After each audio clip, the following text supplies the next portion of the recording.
नमस्कार दोस्तों, आज मैं एक लंबे अंतराल के बाद उपस्थित हूं आपके सामने एक नए और विचारणीय विषय वस्तु वाले वीडियो के साथ। इस वीडियो को आप गंभीरता से देखेंगे और इसमें भी कई इम्पोर्टेंट बिंदु है, उसको आप समझने की कोशिश करेंगे। और ये अंचल स्तर पर काम करने वाले जो हैं राजस्व अधिकारी हैं, सीओ हैं, आरओ हैं और जो हल्का कर्मचारी राजस्व कर्मचारी हैं, उनके लिए भी यह वीडियो बहुत लाभदायक है। आप देखेंगे कि बहुत सारे मामले जो छोटे छोटे मामले हैं रेवेन्यू के, जिनके लिए पब्लिक जो है अंचल कार्यालय के चक्कर लगाते रहती है। और अब इसको जो है अंचल स्तर पर उनकी लापरवाही कहें, भूल कहें, अज्ञानता कहें या अन्य कोई कारण कहें, छोटे छोटे मामलों के चलते पब्लिक जो है दौड़ लगाते रहती है।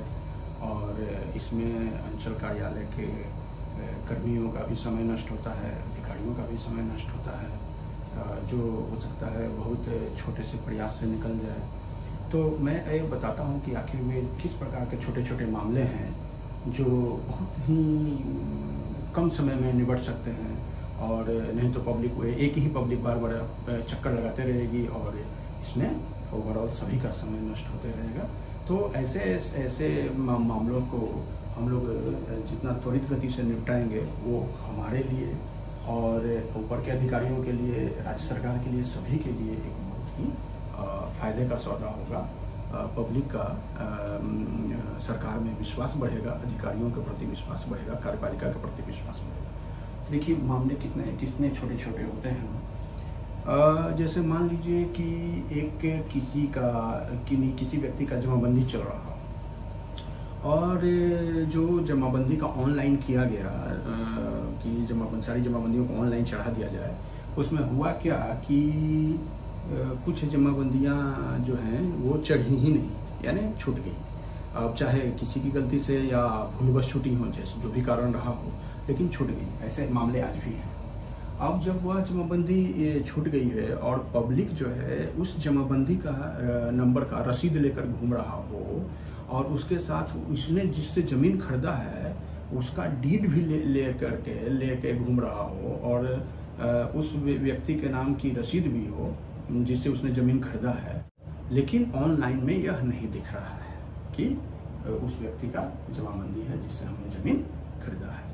अब जो है खरीदने वाला व्यक्ति है, इसको म्यूटेशन कराना है। तो जब तक जो है जिसने ज़मीन बेची है उसका जब तक ऑनलाइन जमाबंदी चढ़ेगी नहीं, तब तक तो इस व्यक्ति का म्यूटेशन होगा नहीं। इसका उपाय है सिंपल, परिमार्जन। तो परिमार्जन में यह व्यक्ति क्या करता है, जिसने ज़मीन खरीदा है वह व्यक्ति क्या करता है कि परिमार्जन में वह उस बेचने वाले व्यक्ति का रसीद और बेचने और जो डीड जो खरीदा है, इसको वो जो है परिमार्जन में साइट पे अपलोड करता है और वो संबंधित सीओ के यहाँ चला जाता है। फिर भी यह परिमार्जन लंबे समय तक नहीं हो पाता। क्या वजह है इसका? वह पब्लिक तो हमारा ही काम आसान कर रहा है, अंचल का काम आसान कर रहा है कि देखिए यह जमाबंदी छूट गई है। जिस बेचने वाले व्यक्ति के नाम से रसीद कट रही है, उस रसीद पर जमाबंदी संख्या भी अंकित है, जमाबंदी नंबर भी अंकित है। इसका मतलब है कि ऑनलाइन जब भी हुआ था और जमाबंदी को ऑनलाइन चढ़ाया जा रहा था, उस समय वो जमाबंदी छूट गई होगी। यह तो साक्ष्य भी दे रहा है साथ में लगा करके। ये तो 2 मिनट में होना चाहिए। ये तो सीओ के संज्ञान में आते ही ये उसके नाम से वो जमाबंदी चढ़ जानी चाहिए। लेकिन इसके लिए भी पब्लिक को दौड़ लगानी पड़ रही है। ये है संवेदनशीलता का अभाव। अगर इस तरह के कामों के लिए पब्लिक दौड़ लगाएगी तो जाहिर है कि वो अंचल से होते हुए फिर DCLR के यहाँ जाएगा, दौड़ लगाएगा, SDO के यहाँ जाएगा, ADM साहब के यहाँ जाएगा, DM साहब के यहाँ जाएगा। वहाँ से नहीं होगा तो राजस्व विभाग में आएगा और फिर यहाँ चिट्ठी लिखेगा, वहाँ चिट्ठी लिखेगा, माननीय मुख्यमंत्री कार्यालय पर चिट्ठी लिखेगा। यहाँ मतलब वो व्यक्ति परेशान रहेगा और वह इस तरह के जितने भी कॉरेस्पॉन्डेंस होंगे, ये सब कागज कलम, समय श्रम संसाधन की बर्बादी होगी और हम एक बेजा टाइम का बर्बादी हो। तो देखिए बहुत ही ये मामूली बिंदु है, एक बहुत ही छोटा मामला है। उसने रसीद भी दिखा दिया, उसने डीड भी दिखा दिया, उसका तो 2 मिनट में परिमार्जन होना चाहिए। और अगर वह उच्च स्तर पर संज्ञान में आ जाता है ऐसा मामला और वो तो वो मामला जो है बहुत जल्द परिमार्जन हो जाता है। तो पहले क्यों नहीं हो रहा था? अब इसको क्या कहा जाए? इसको कहा जाए क्या? लापरवाही कहा जाए, भूल कहा जाए, अज्ञानता कहा जाए, क्या कहा जाए? ये मामला अगर 2 मिनट में निबट जाता है तो वो पब्लिक जो है, वो व्यक्ति जो है अंचल कार्यालय से ही हंसते हंसते जाता और उसका कार्यपालिका में विश्वास रहता। अब किस कारण से नहीं होता है, अब इसका कारण तो वहाँ के अधिकारी ही बता सकते हैं कि इतने छोटे मामले में भी इतना समय 2-2 महीना, 3-3 महीना, 4-4 महीना आखिर ये क्यों पेंडिंग रहता है, क्यों डिस्पोजल नहीं होता। अगर मैंने ऐसा नहीं है, मैंने कई अंचल अधिकारियों को देखा है, मैं कई को जानता हूँ पर्सनली, जो बहुत अच्छा काम करते हैं और बहुत संवेदनशील हैं इस प्रति ऐसे मामलों में बहुत संवेदनशील है। वो एक्स्ट्रा टाइम निकाल करके खुद देखते हैं ऐसे मामलों को कि कौन मामला जो है बहुत जल्द निपटारा किया जा सकता है और वैसे ऐसे मामलों को डिस्पोज करते हैं। अगर तो ये दिखाती है कि वे संवेदनशील हैं। अगर पब्लिक के समस्याओं के प्रति हम संवेदनशील नहीं रहेंगे तो कौन रहेगा? और वो तो हमारी मदद ही कर रहे हैं, एक तरह से सारा साक्ष्य के साथ दे रहे हैं, तो वो हमारी मदद कर रहे हैं। हमको तो उनका काम और उनको तो धन्यवाद ज्ञापित करना चाहिए कि वो उतने साक्ष्य के साथ हमको बता रहे हैं कि देखिए जमाबंदी छुट्टी हुई है। तो वो तो ये काम तो मेरा ही था, लेकिन वो ये काम तो वो हमारा मदद कर रहे हैं, इसलिए के लिए तो हमको पब्लिक का धन्यवाद देना चाहिए। उल्टे हम उनको दौड़ा रहे हैं, ये गलत है। अब इसमें देखिए एक संवेदनशीलता का भाव आपके अंदर क्यों आएगा? तो ये तब आएगा जब आपके दिमाग में ये बात रहेगी कि आप जिस कुर्सी पर बैठे हुए हैं उस कुर्सी पर बैठने के एवज में सरकार, काम के एवज में सरकार जो आपको वेतन देती है या आपको जो वेतन प्राप्त होता है जिससे आपका परिवार चलता है, वह वेतन बिहार की गरीब जनता के टैक्स के पैसों से मिलता है। उन्हीं के पैसों से जो टैक्स वो भरते हैं, उन्हीं के टैक्स के पैसों से आपको वेतन मिलता है। ये इतनी समझदारी होनी चाहिए, तभी संवेदनशीलता आएगी काम के प्रति। ऐसा नहीं है कि वेतन हमको जो है उनको परेशान करने के लिए दिया जाता है या उनको कार्यालय का चक्कर लगाने के लिए, दौड़ाने के लिए दिया जाता है। उनका काम करने के लिए कि सही समय पर उनका काम कर दिया जाए, उसी काम के लिए हमको उस कुर्सी पर बैठाया गया। वरना हमारा औचित्य क्या रहने का, हमारा नौकरी में रहने का क्या औचित्य है? कुछ भी नहीं। और उस पब्लिक का मेरे प्रति क्या विश्वास रहेगा, सिस्टम के प्रति क्या विश्वास रहेगा? कुछ भी नहीं। मामला बहुत छोटा है, सोचने पर बहुत गंभीर मामला है, लेकिन अगर हम इसको निपटा देते हैं तो आदमी जो है सिस्टम के प्रति बहुत विश्वास लेके जाता। एनीवे, बहुत सारे, ऐसा नहीं है कि सारे अंचल में यही स्थिति है, बहुत सारे सीओ जानकार भी हैं, आरओ भी जानकार हैं, वो मेहनत कर रहे हैं, लेकिन हमको इस पर ध्यान देने की आवश्यकता है कि हम अपने जो थोड़ी बहुत भी जो कमियां बाकी रह गई उसको हम सुधारें और उनका त्वरित निपटारा करें, ताकि पब्लिक को अनावश्यक दौड़ ना लगाना पड़े। एकदम क्लियर कट मामलों में दौड़ लगवाने की क्या जरूरत है? जो मामला तुरंत सॉल्व हो सकता है, नहीं तो बार बार चक्कर लगाते रहेगा, चक्कर लगाते ही रहेगा, और हम कहेंगे कि अंचल में बहुत भीड़ है, बहुत भीड़ है, बहुत भीड़ है। अगर हमको कोई चीज़ में अज्ञानता है, ये ऐसा नहीं कहा जा सकता कि हर व्यक्ति सर्वज्ञ ही है, ऐसा नहीं कहा जा सकता। हो सकता है कि आप उस चीज़ में उनको कन्फ्यूजन हो। अगर कन्फ्यूजन है तो आप डिस्कशन करिए, ऊपर के लोगों से, जानकार लोगों से डिस्कशन करिए, 10 लोगों से विचार विमर्श करिए। उससे भी नहीं होता है तो ऊपर वाले आपके जो सीनियर पदाधिकारी हैं उनसे मार्गदर्शन प्राप्त करें।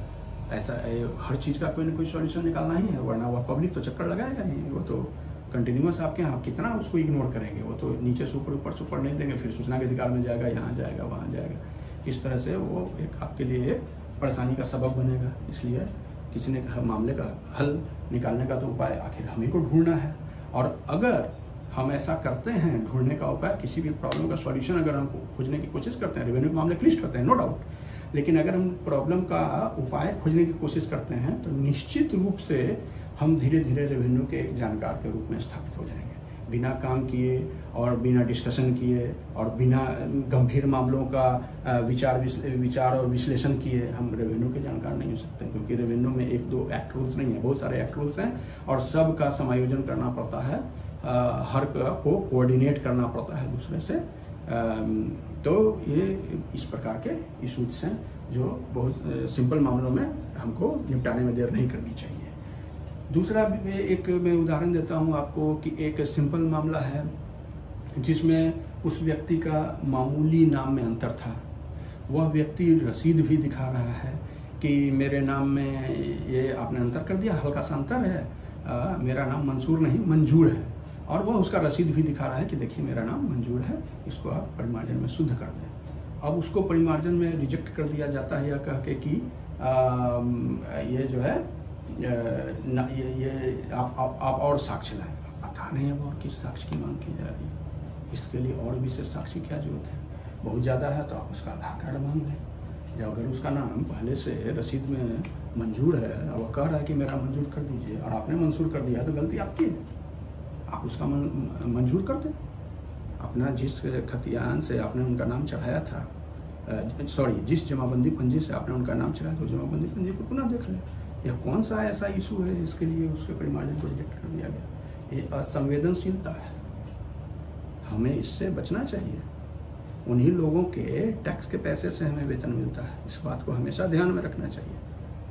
अब देखिए, बहुत सारे ऐसे मामले भी हैं जहां, बहुत इंपॉर्टेंट मामला है, ये बिंदु बहुत इंपॉर्टेंट है, बहुत सारे ऐसे मामले हैं जहां पब्लिक की जमाबंदी पहले से चल रही थी। सीओ को अगर यह पूरी तरह ज्ञात होता है, जैसे भी ज्ञात हो कि यह जमाबंदी संदेहास्पद है और इसको सरकारी भूमि है या वाटेवर है, इसका गलत तरीके से रसीद कटवा लिया गया है, जमाबंदी कायम करा ली गई, चलिए ठीक है, मान लिया सीओ की बात। तो बहुत सारे सीओ ऐसा करते हैं कि अधिकारी ऐसा करते हैं कि वो उस जमाबंदी को का रसीद जो है काटना बंद कर देते हैं, या उसको रसीद में ऑनलाइन दिखना बंद हो जाता है, वो उस पर रसीद नहीं काट पाता। क्यों भाई? ये सीओ का पावर नहीं है, ये अंचल कर के अंतर्गत का पावर नहीं है कि किसी की एक जमाबंदी अगर चल रही है, भले ही वह गलत हो, भले ही वह गलत हो, फिर भी आप उस जमाबंदी को न रद्द कर सकते हैं और न ही आप उसका रसीद कटना रोक सकते हैं। कैसे रोकेंगे आप? आपके पास पावर ही नहीं है ऐसा, आप ऐसा नहीं कर सकते। आपको यह लगता है कि वह जमीन गलत है, जमाबंदी गलत कायम हो गई है, वह सरकारी भूमि या वाटेवर जो भी कारण है, जमाबंदी संदेहास्पद है, वो तो आपको लगता है कि वह जमाबंदी रद्द होनी चाहिए। ठीक है, बहुत बढ़िया। तो आप उसकी अनुशंसा कर दें, अभिलेख बनाएं, अनुशंसा कर दें एडीएम साहब के यहाँ, अपर समाहर्ता महोदय के यहाँ आप अभिलेख बनाकर भेज दें अनुशंसा के साथ कि फलाना जमाबंदी को रद्द करने की अनुशंसा की जाती है। जब तक एडीएम साहब सुनवाई कर करके उस जमीन की जमाबंदी को रद्द नहीं कर देते, तब तक आप यानी अंचल में अंचल अधिकारी उसके जमाबंदी को कैसे रोक सकते हैं, हटा सकते हैं, या उसको उसकी रसीद को काटने से रोक सकते हैं? गलत है, नहीं कर सकते। उनको अगर लगता है कि यह जमाबंदी अवैध है तो उनको एडीएम साहब के न्यायालय में भेजना चाहिए कि अनुशंसा करना चाहिए कि उसको रद्द कर दिया जाए। वो जब आदेश कर देंगे तो आप हटा दीजिए, बहुत बढ़िया। कुछ सीओ ऐसे हैं जिनको यह जानकारी है कि उनके यहाँ एक जमीन की पैरेलल जमाबंदी चल रही है, 2 पैरेलल जमाबंदी चल रही है एक ही जमीन की। एक जमीन का 2 पैरेलल जमाबंदी के 2 व्यक्ति के नाम से कैसे चल सकती है? ये गलत है। अब सीओ को पता है और सीओ हाथ पर हाथ धरे बैठे हैं, ये भी गलत है। अब दोनों पक्ष आपस में लड़ रहा है स्पॉट पे, और सीओ थाना प्रभारी या जनता दरबार लगा रहे हैं, बार बार जा रहे हैं। अरे भाई, इस तरह से भूमि विवाद कैसे दूर होगा? जब आपको पता है कि एक जमाबंदी गलत है, अवैध है, गलत तरीके से कायम की गई है, तो जो भी आपको अवैध लगता है उसको तो आप भेजेंगे एडीएम साहब के यहाँ जमाबंदी रद्दीकरण में। तो आप भेज नहीं रहे हैं, और दोनों पक्ष का जमाबंदी भी काम है और दोनों लड़ भी रहे हैं, और आप हर शनिवार को या जो भी जिस दिन जनता दरबार लगाते हैं, आप जनता दरबार में जा भी रहे हैं, उसको बुला भी रहे हैं, अपना समय भी नष्ट कर रहे हैं, उसका समय भी नष्ट कर रहे हैं। किसी तारीख को जब आपको पता चल जाता है कि फलना 2 में से एक की जमाबंदी गलत तरीके से कायम की गई है, तो आपको उसको अपर समाहर्ता महोदय के अनुशंसा के साथ भेज देना चाहिए कि इसकी जमाबंदी को रद्द कर दिया जाए। एक सॉल्यूशन हो जाएगा मामले का, कुछ एक हल निकलेगा। अब एडीएम साहब अपने न्यायालय में सुनवाई करेंगे, वो अपना दोनों पक्ष अपना वकील रख करके वहाँ पे सुनवाई करेंगे। आपके यहाँ से तो मामला निकल जाएगा कि सीओ ने कुछ तो किया, उसने अपना जो उसकी शक्ति और सीमा थी उसने उतना किया, मामले को अपने यहाँ लटका के रखने से क्या फायदा? तो हमको समस्याओं के निष्पादन में प्रॉम्प्ट होना चाहिए और ऐसा लगना चाहिए कि हम जो है उनकी समस्याओं के निष्पादन के लिए गंभीर हैं। तो और सारे मामले हैं। एक मामला ऐसा भी संज्ञान में आया था जिसमें ज़मीन की जमाबंदी कायम है, ज़मीन की रसीद कट रही है और सीओ को पता चलता है कि ज़मीन जो है सरकारी है। अब उनको पता चलता है, जिसकी रसीद बहुत पहले से कट रही थी उसमें इनको पता चलता है कि ज़मीन अब सरकारी है, तो इसमें उन्होंने जो है उस पर अतिक्रमणवाद चला दिया। ये बहुत गलत है। अगर आपको उस पर अतिक्रमणवाद चलाना है तो आपको पहले ज़मीन की जमाबंदी रद्द करवानी पड़ेगी। जब तक ज़मीन की रसीद कट रही है तब तक वह आपके चाहने से सरकारी नहीं हो सकता। अगर रसीद कट रही है तो वह रहती ही है, भले ही वो गलत हो।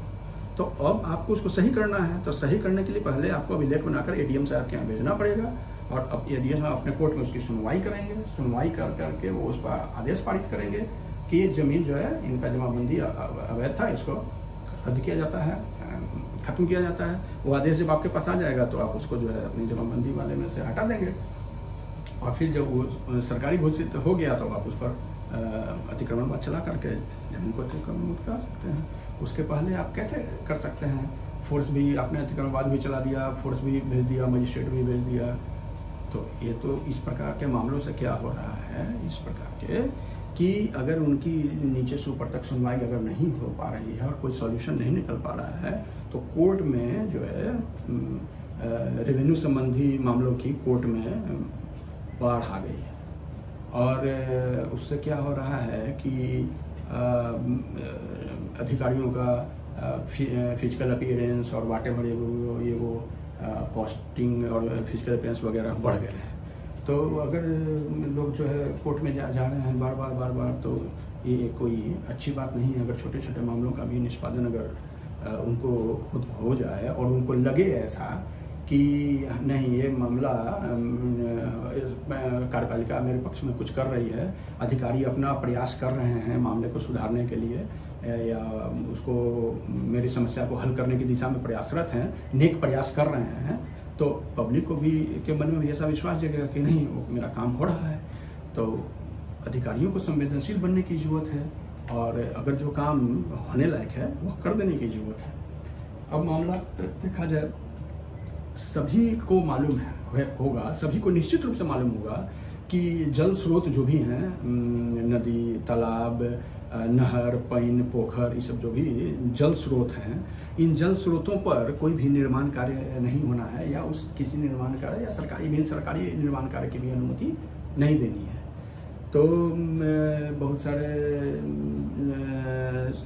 सीओ जो हैं, अब ये जानकारी है नहीं है क्या है उनको, या किस प्रेशर में, दबाव में, लोकल पॉलिटिक्स में उलझकर उनके द्वारा जो है नहर के पास वाली नहर की भूमि या तालाब जो भर गया है उस भूमि पर उनके द्वारा जो है सरकारी काम के लिए या शमशान की भूमि पर सरकारी काम के लिए एनओसी दे दिया जाता है। अरे भाई, इस प्रकार के काम कर करके आप खुद क्यों फंस रहे हैं? खुद भी फंस रहे हैं, फिर मामला ऊपर आएगा, यहाँ सवाल उठेगा, वहाँ सवाल उठेगा, हाईकोर्ट में मामला जाएगा। सबकी क्या जरूरत है? समय, श्रम और संसाधन की बर्बादी। आप भी फंस सकते हैं उसमें। तो जब आपको मालूम है कि जल स्रोत पर किसी कार्य का निर्माण, किसी प्रकार का निर्माण नहीं होना है तो नहीं होना है, हम क्यों दें एनओसी? अब इस प्रकार मामले को उलझ जाता है। ये अब एक और मामला ऐसा है कि हमें किसी व्यक्ति के नाम की जमाबंदी चल रही है और उसके बाद हम उसका अपने मन से ऑनलाइन नहीं चढ़ाते हैं कि यह ज़मीन सरकारी है। गलत है। आपको लग रहा है कि वह ज़मीन उसकी रसीद कट रही है और वह रसीद कटने के बाद आप अपने से रसीद काटना उसका छोड़ देते हैं, उस ज़मीन को ऑनलाइन पर चलाने से इनकार कर देते हैं कि नहीं तो ज़मीन सरकारी, इसको ऑनलाइन नहीं चढ़ा। क्यों? वह गलत हो या सही जमाबंदी कोई भी हो, आपको उसको ऑनलाइन चढ़ाना है। यह निर्णय करने का अधिकार आपका नहीं है कि यह ऑनलाइन चढ़ेगा कि नहीं चढ़ेगा। वो जमाबंदी पंजी में है इसलिए चढ़ेगा। और उसके अगर आपको लगता है कि गलत है तो उसके बाद आप भेजेंगे अप्रसमार्ता के यहाँ कि ये जमाबंदी गलत है सर, इसको रिजेक्ट किया जाए, इसकी अनुशंसा करेंगे। वो एडीएम साहब का कार्य क्षेत्र है, उनका अधिकार क्षेत्र है, उनको पावर शक्ति है, वो अपना सुनवाई करेंगे, वो फैसला देंगे तो आप हटा दीजिएगा। आप अपने से निर्णय लेने वाले कौन होते हैं? पब्लिक बीच में डोल ड्रम है। हम अपने से नाम ऑनलाइन भी चला रहे हैं, न एडीएम साहब के यहाँ अभिलेख बना के अनुशंसा कर रहे हैं, न हाँ बोल रहे हैं, ना बोल रहे हैं, और पब्लिक बीच में घूम रहा है इस तरह बार बार यहाँ से वहाँ, यहाँ से वहाँ। क्या from pillar to post public घूम रहा है? क्या उसका विश्वास रहेगा सिस्टम के प्रति? कुछ भी नहीं। आपको लगता है तो आप ऐसा एडीएम साहब के यहाँ भेज दें। तो एक मामले में ऐसा हुआ कि सरकारी जमाबंदी, उसकी जमाबंदी चल रही है और सीओ ने रिपोर्ट कर दिया जिला में निबंधन विभाग को कि जमीन सरकारी है, उसका निबंधन रुक गया जमीन का।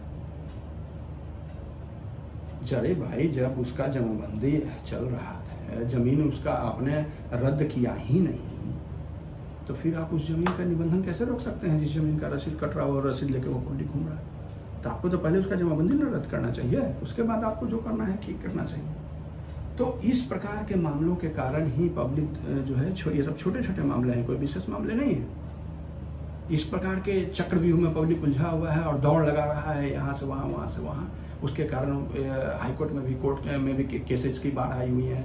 उसके कारण हर आदमी इसमें समय, श्रम और संसाधन की बर्बादी के अलावा और क्या है? जो मामले शांति से निपट सकते हैं, बहुत कम समय में सिर्फ संवेदनशीलता दिखा करके निपट सकते हैं, उसमें जो है मामले को उलझा करके रखना मेरे हिसाब से या किसी भी दृष्टिकोण से उचित नहीं है। अगर हम थोड़े से संवेदनशील बने तो हम बहुत सारे मामलों का निपटारा कर सकते हैं। इस पर आप वीडियो को ध्यान से देखें, गंभीरता से देखें, विचार करें, मंथन करें और सोचें, गंभीरता से सोचें। बहुत बहुत धन्यवाद।